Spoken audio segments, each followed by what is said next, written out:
Hey guys, this is No Solution. I'm Scott. Got a bunch of different things going today. We got some what's spinning, we got some contest entries, and maybe the most controversial album ever. And as I've learned from some very wise commenters, apparently all I want to do is talk about controversial albums and stuff like that. So we're going to get into that. Stay tuned for that.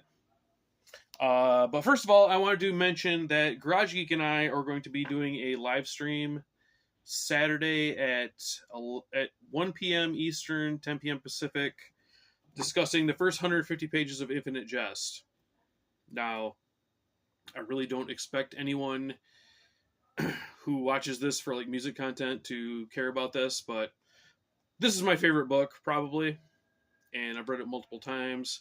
I've tried to get friends to read it, and they have not done it. But David, Garage Geek, has bought his own copy, and he's reading it now, and he's enjoying it. And we're going to discuss the first 100 pages, but he said, I think I can get to 150, so we're going to go to 150 on this. It is, as you can see, it's a doorstop book, about 1,100 pages. So we're going to be discussing that. So if you're interested, tune in. If you're not, I get it. Cool, no hard feelings. So, what else we got going on? Contests. James at Stormwind 79 is having a contest, and somebody I won't name, starts with an S and ends with an Iman, is having a contest as well. So, I mean, if we have time, I'll get to that one. I'm going to do James's first. James has just passed 500 subscribers, and he's having a contest where he will buy you an album of your choice and send it to you. Nothing like crazy, not a grail or anything like that, but just kind of like a regular priced album.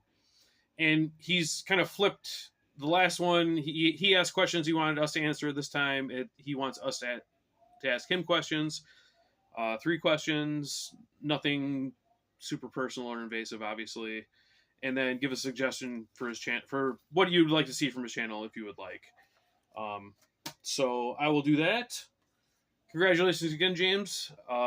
Seems like you're just at 400, so that's awesome. You're doing something right. So I wrote down my questions here. And if you don't want to get into that, obviously, I get it. I was just curious what your worst negative comment was. And go into whatever detail you would like on that. I've had a few, but they weren't too crazy, just kind of like keyboard warrior name calling, but I was wondering if you had any of note. I also want to know, do you, as collector type people, we tend to collect more than one thing. I was wondering if you had any other collections, and if you have said this before and I missed it in the video, my apologies. Just the question that popped into my mind, and then maybe the most important question. I didn't pull out the frickin' record. Where is it? Oh my gosh. All right, well, I thought I had it right here, but I don't. So the album in question is Kiss, Hot in the Shade. I know you're a Kiss fan and have done Kiss ranking videos. Are you prepared to say on the record that Hide Your Heart by Kiss is the best Kiss song?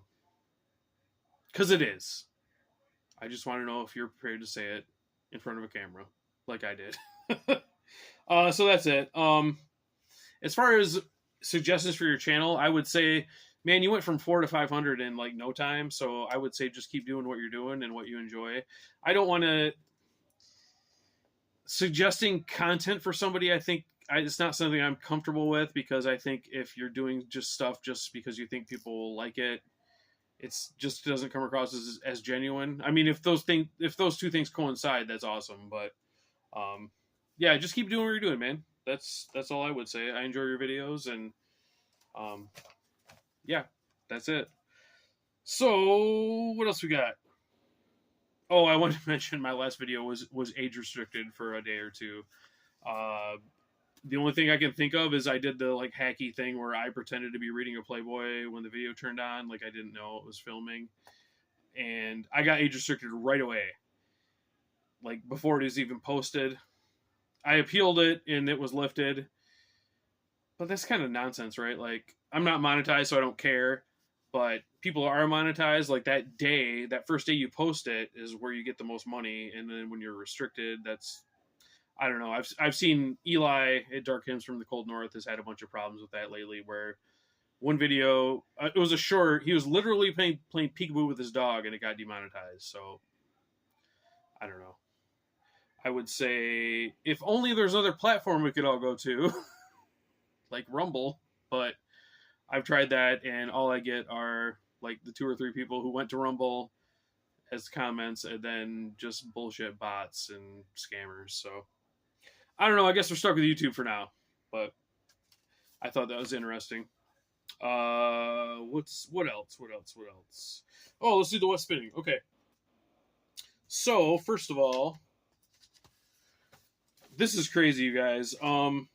There's a new Graveworm album. The last one came out officially, Lord of the Darkest Depths, which I have right here, came out June 7th this year. That was the official release date. He sent them out early for people who had pre-ordered. But this one, the new one, Triumph of Shadows. Let me try to take that out. I really do like the image on it, but it's kind of hard to. It's so glossy. It's kind of hard to see. This came out officially on. Let me check my notes. July 8th. So a month apart. I talked to Kevin on Messenger and whatnot, so just kind of hearing his thoughts on things, and his thoughts were like, well, it was done, and whatever, why wait, I'm just gonna put it out. So that's why it's out so soon. And I did want to clarify, in case anybody cared or wondered, Kevin does not send me these for free. I pay for all of them. He does send me, sometimes he sends me extras in the package, just like stuff he doesn't need or stuff he thinks I would like. But I do pay for all of these, and I don't want them for free. I want to pay for them because I'm a fan. I want to support the band. And then, if I'm paying for them, I feel like I can give an opinion that's not biased at all. So just a caveat. Let's throw that out there.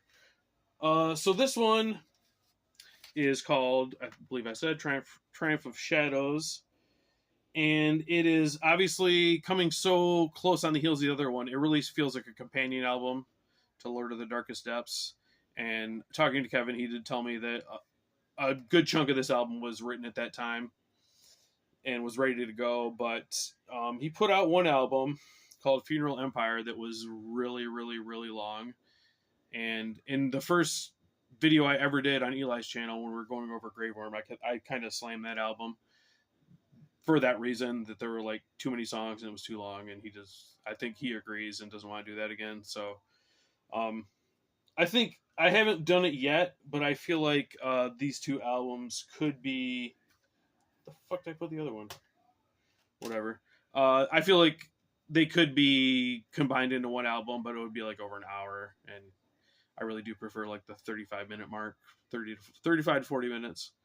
So I would say this one, I think I prefer this one to the last one, just based on the songwriting.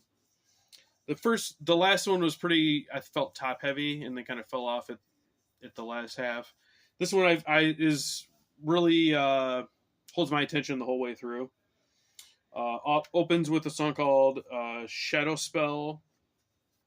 It has really awesome guitar harmonies on it. Very memorable right away.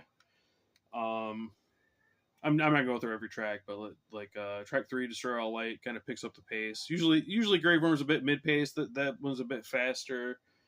Curse the Light I really liked. It's like 2 minutes long, but it doesn't feel short. It feels like a complete song. And the only thing I can like compare it to is like some of the early Pentagram songs where you can't believe they're like 2 minutes long because they just feel so complete.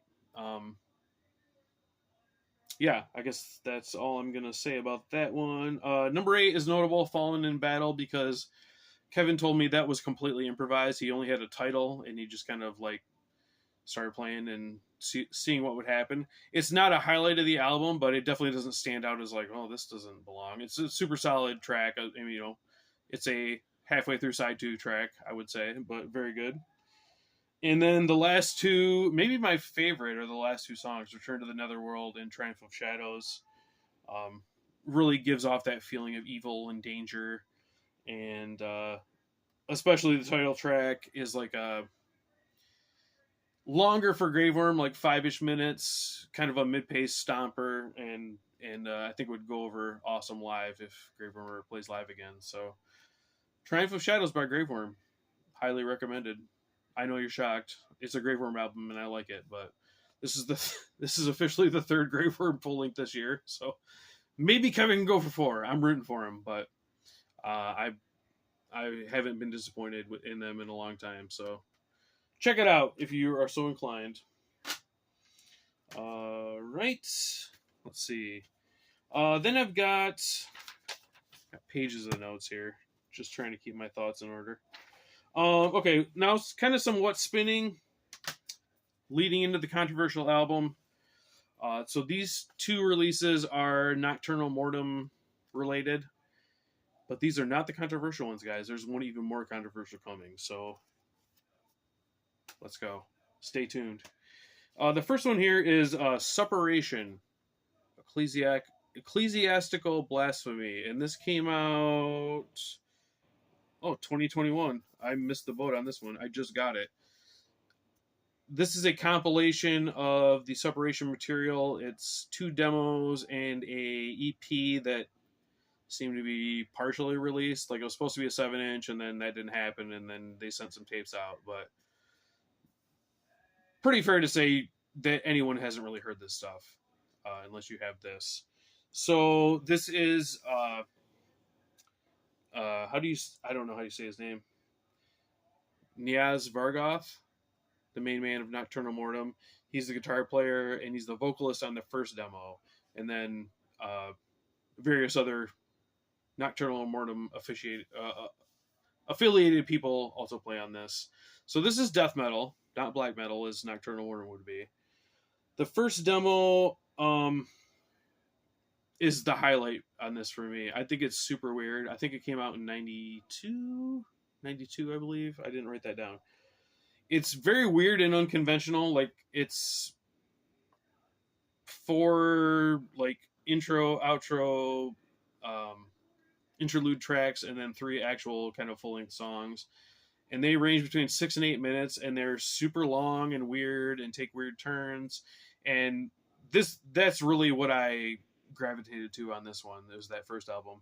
And Vargoth does vocals on that one as well, which his vocals are pretty savage, almost hardcore leaning death metal vocals. It's raw, it's a bit sloppy in a good way, but that's the highlight for me on this, which is, it's kind of strange. The first demo I like the best. The second demo, which it has a long title I didn't write down the name of, was, I believe, 92. And Sacharoth took over on vocals. He was later the keyboard player, Nocturnal Mortem. His vocals on this are really one note and boring. I just kind of found myself zoning out on this. And it's a long second demo. It's like 35 minutes. There's some more kind of effects and atmospheric elements going on the second demo. But strangely, it sounds worse. Like, the production is worse. Not that the production is great on the first demo, but it just sounds kind of weak on the second. There's a cover of Electric Funeral, the Black Sabbath song on there. That's kind of like the only notable thing, I would say. When I listen to this, I listen to the first demo and then skip to the end and listen to the EP. The EP, Cosmic Flight of something or other. I didn't write the whole... It's another long title.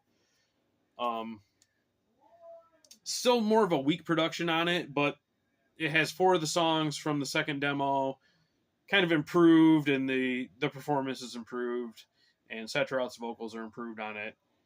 So if you're looking for... if you're a death metal freak, I would say definitely check this out. I think the first demo especially is pretty special. I haven't really heard anything like it. And the closing EP is pretty good too. So it's on Osmos. It's readily available, so I would say check it out if you feel like it. Right, and the next one, another Nocturnal Mortem affiliated band. So that was like 92 to 3. This came out in 2022. It's Necron. The title is All Paths Are Left Here. And I don't know That looks like a Dan Seagrave painting. Should I actually look it up before doing a video? What the fuck?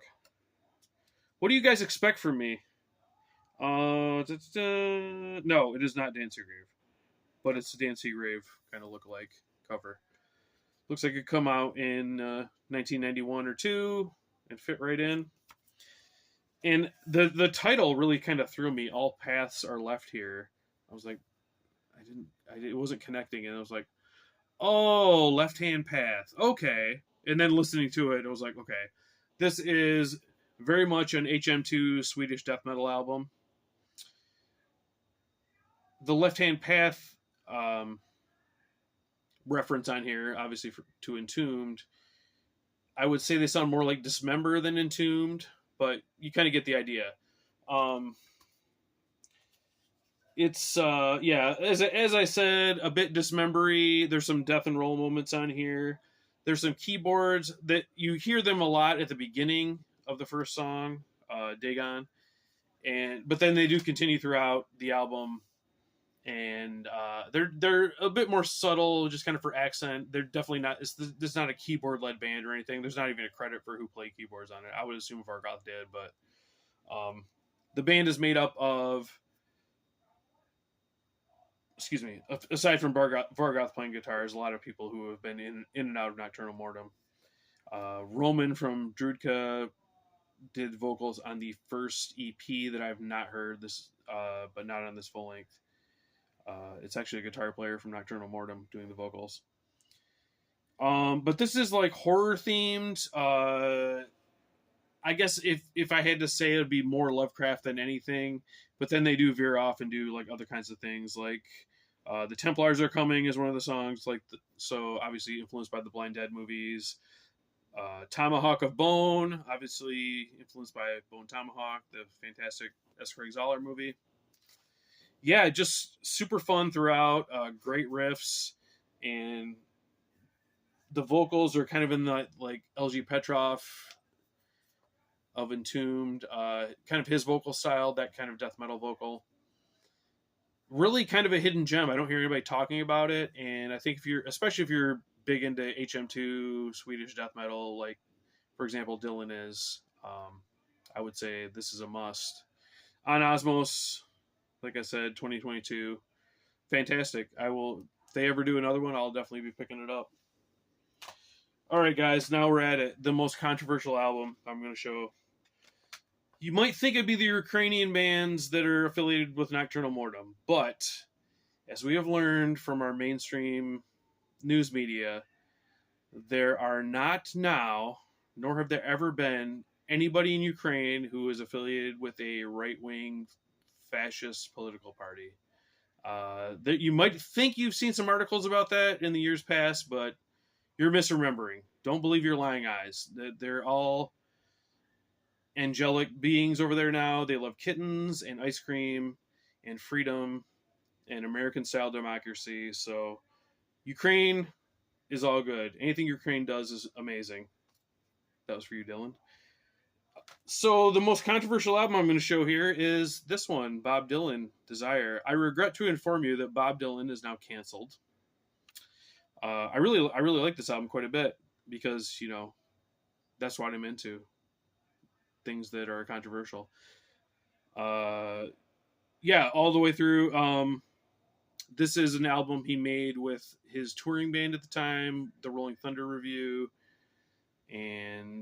But we're not going to talk about that. We're going to talk about track 6 here, called Joey. It is like a story song about a mobster named, I knew I wouldn't remember, so I wrote it down, Joey Gallo. Kind of casting him in the role of like a Robin Hood and a heroic figure, and loved his children, didn't want to have guns around them and things like that. Made friends with black guys in prison, just like a really swell guy. That's what Bob Dylan would like us to believe. But he was taken to task at the time, even, for Joey Gallo being a murderer, abusing his wife and children. Now, those are pretty bad, but brace yourself, the worst is yet to come. He was also called a racist. Can you imagine? As we know from Varg Vikernes, killing somebody is okay. But saying that you don't like somebody of a different religion or race, that's beyond the pale. That is what you can't do. That is the reason that you can't type Burzum onto Facebook and not get your post taken down. So, Bob Dylan made a song that glorifies a reported racist. So, sorry, Bob. You're out. The wokes won't have it. Look at my notes. Oh, wait. Oh, Simon's contest. Simon, I'm very sorry. I didn't have time for your contest this time. Maybe next time. I don't know. If I don't have anything better to talk about. If I'm struggling for an idea, I'll try to fit your little contest in there, buddy. So that's it, guys. Thanks for watching. As always, CM Punk is a fucking piss baby. Later.